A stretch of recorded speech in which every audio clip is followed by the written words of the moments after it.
The hardest I've ever laughed. Yeah.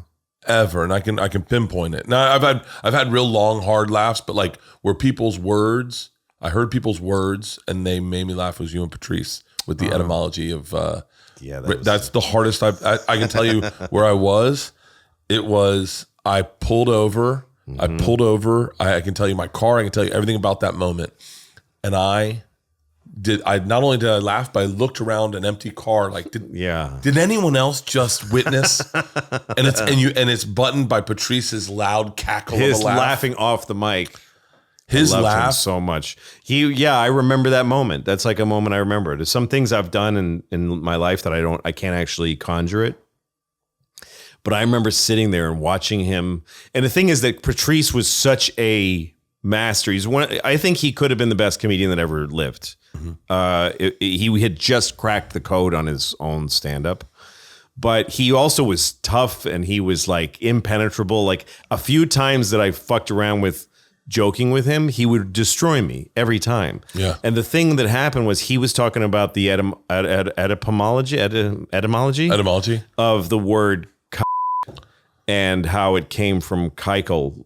It's the Yiddish for circle. Yeah. And that in Ellis Island, if you couldn't write, if you were illiterate, you'd sign with an X. But the poverty-stricken Jews that were illiterate, they would make a circle, a keikel. Yeah. And that's right. So he was saying this really sincerely. Like he was telling the story. Saying it sincerely, but with a little bit of a... You're Jewish. But he was looking a little vulnerable when he said it. Oh, for real? Like a little like, this is how wire came from. And I was like, wow. It was like if you're in a boxing match with somebody and he drops his right and you're like, are you kidding me? I can just throw this and I'm going to...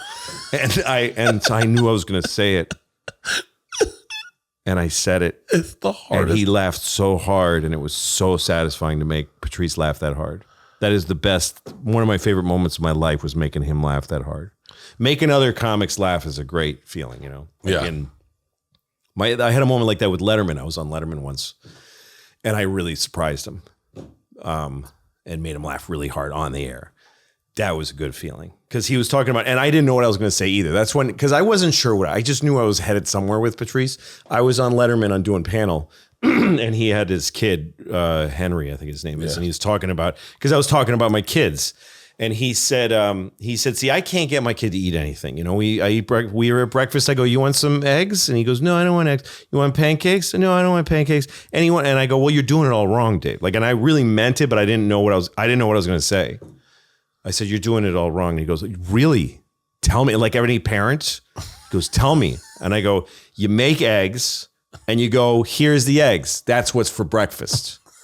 And he goes, what if the kid says, I don't want them? You go, then you ask, what else do you want? What do you want? You want eggs? What else do you want?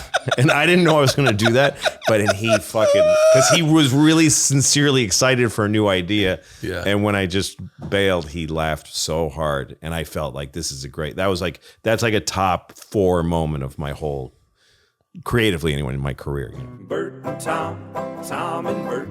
One goes topless while the other wears a shirt. Tom tells stories and Bert's the machine. There's not a chance in hell that they'll keep it clean. Here's what we call 2 bears, 1 cave.